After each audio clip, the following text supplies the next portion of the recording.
Hey Changemaker! Welcome to Learning for Good, the only podcast that teaches nonprofit leaders how to leverage training to drive performance, improve capacity, and fuel their mission impact. Do you ever feel like your nonprofit is growing, but your people just aren't keeping up?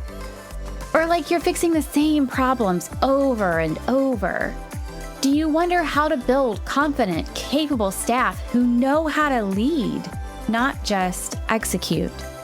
If we haven't met yet, I'm Heather, and I know how hard it can feel to get people to do what's expected of them. Trust me, I have 3 kids. I've tried telling people what to do and how. I've tried the traditional training approaches, and I realized that just doesn't work. And that's when I started researching what does work. Now, I help mission-driven leaders use learning to drive performance, build capacity, and make change that lasts. And I'm sharing it all on this podcast. So block your calendar, turn off your Teams or Slack chat, and let's dive in. It's Learning for Good.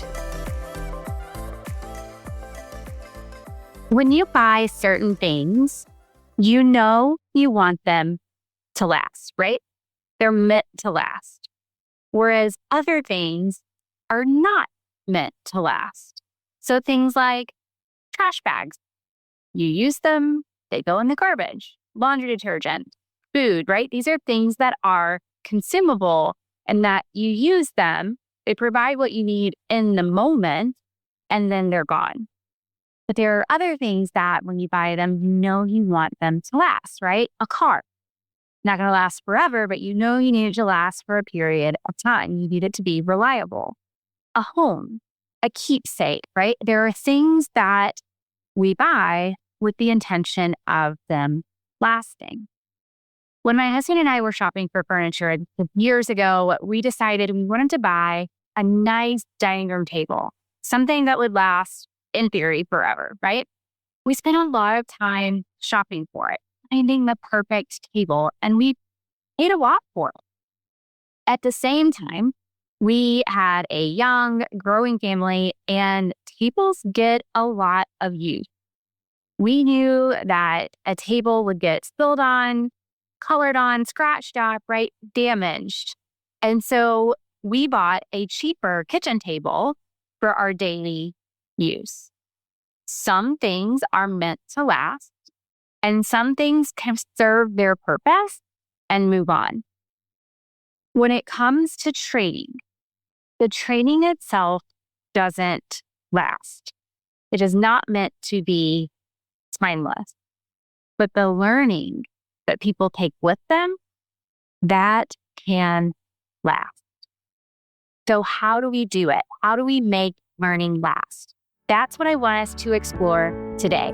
Let's dive in. It's Learning for Good.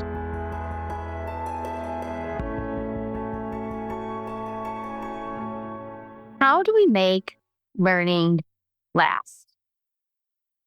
I don't mean how do we make training timeless. I don't mean how can we help people remember things forever. I mean, how do we design in a way that behavior actually changes? Because that behavior goes back with our quote unquote learners into the workplace. And that's what creates impact. If you're listening to this and you're thinking, that's exactly what I'm trying to figure out, I don't think you should have to figure it out alone. I'll share some tips in this episode and other podcast episodes as well, but questions like this are exactly why I created the Nonprofit L&D Collective. It's a community of nonprofit HR, L&D, and talent development professionals who are wrestling with these same questions. How do we become more strategic? How do we create behavior change? How do we prove our impact? And how do we earn influence inside our organizations? We have a free virtual networking event coming up, and I would love for you to join us. Come share what's working for you, ask questions, and learn from people who understand the unique challenges of nonprofit learning and development. You can find the link to join us in the show notes, and I hope to see you there. So how do we make learning last? We have to design for what happens after the training with as much intention as we use within the training. See, training isn't the goal, change is. So what happens after is just as important, if not more important, than what happens during. So that's what I want to talk about. Now, the first thing that I want us to think about is how can we help people see the change, see the opportunity to change?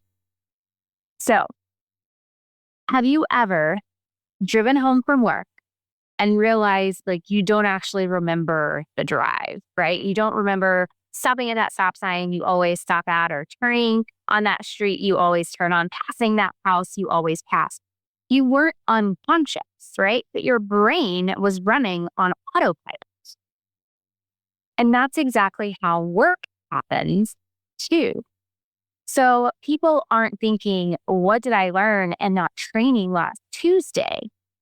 They're responding to whatever cues are around them in their work environment.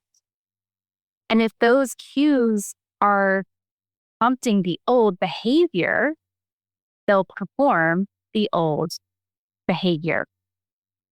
So the first thing we need to think about is how can we help them see the opportunity to use the new behavior? What will prompt them to use that behavior after the training ends? How will they know? What's the cue, right? This could be built into a process. It can be done through habit stacking. It could be a job aid that they refer to when they're in their work environment. But people need to know when to take action. They need to see the opportunity. They also have to want it.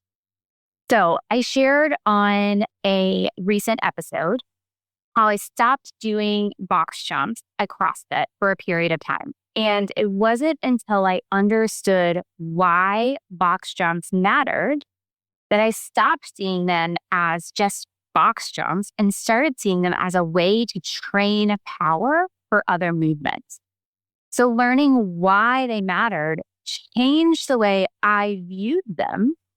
And it ultimately changed my behavior because I started doing box jumps again. So our staff can't just know how or when to do something. They also have to want it. They need to be motivated to take action. So what is it when they get back in their jobs? What is it that will motivate them? Is it your mission? Is performing this new behavior going to make their job easier?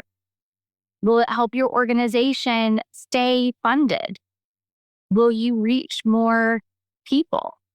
Whatever it is, make sure they know why you're asking them to change and really lean into what that means, not just for the organization, but for them specifically, because they have to want it. Now, the next piece of this, again, when they're back in their job, they still need time to practice it. So think back when you learned to drive. For me, I took driver's ed, but that's not really where I learned to drive. I learned to drive because I drove every day. And I drove on winding country back roads. I drove in rush hour traffic. I drove in the rain, right? It was the daily practice that made me a skilled driver, not the single driver's ed class, right? It wasn't one class that made me successful. And this is important because while we build a lot of practice into training, staff will not leave as an expert. That confidence, that capability, that builds over time with practice on the job. So how will they get this additional practice? Who will support them? How will they know if they're doing it well or where to improve? Is this where you want to leverage peer groups or supervisors? Do you need to bring in coaches, right? There are opportunities to help them just on the job and learn and improve on the job. You have to be able to practice it beyond training. Now, the last one is feel it. So this is an area that I think we are often the weakest. I think generally speaking, most of us downplay our successes, our achievements. But each time we take a step toward our goal, we should acknowledge it, right? If you have an Apple Watch, I want you to think about the notifications that you get each time you close a read. It's like this happy little reminder that you moved today. And notification itself isn't what makes you healthy, but it's a reminder that you are making progress. You are doing the work. And it makes you want to keep going. So feel it is about how can we help them feel their success, feel their progress? How will they see kind of the reward, the payoff of that work, right? So how can we help staff acknowledge their own progress? How will you recognize it? Or how will supervisors recognize it? Leadership even? So this is important because growth is uncomfortable. People don't like being uncomfortable. So helping them feel successful, not just at the end, but all along the way is important if we want to see that learning last. Now, I drew these 4 things as gears because to me, they all work together.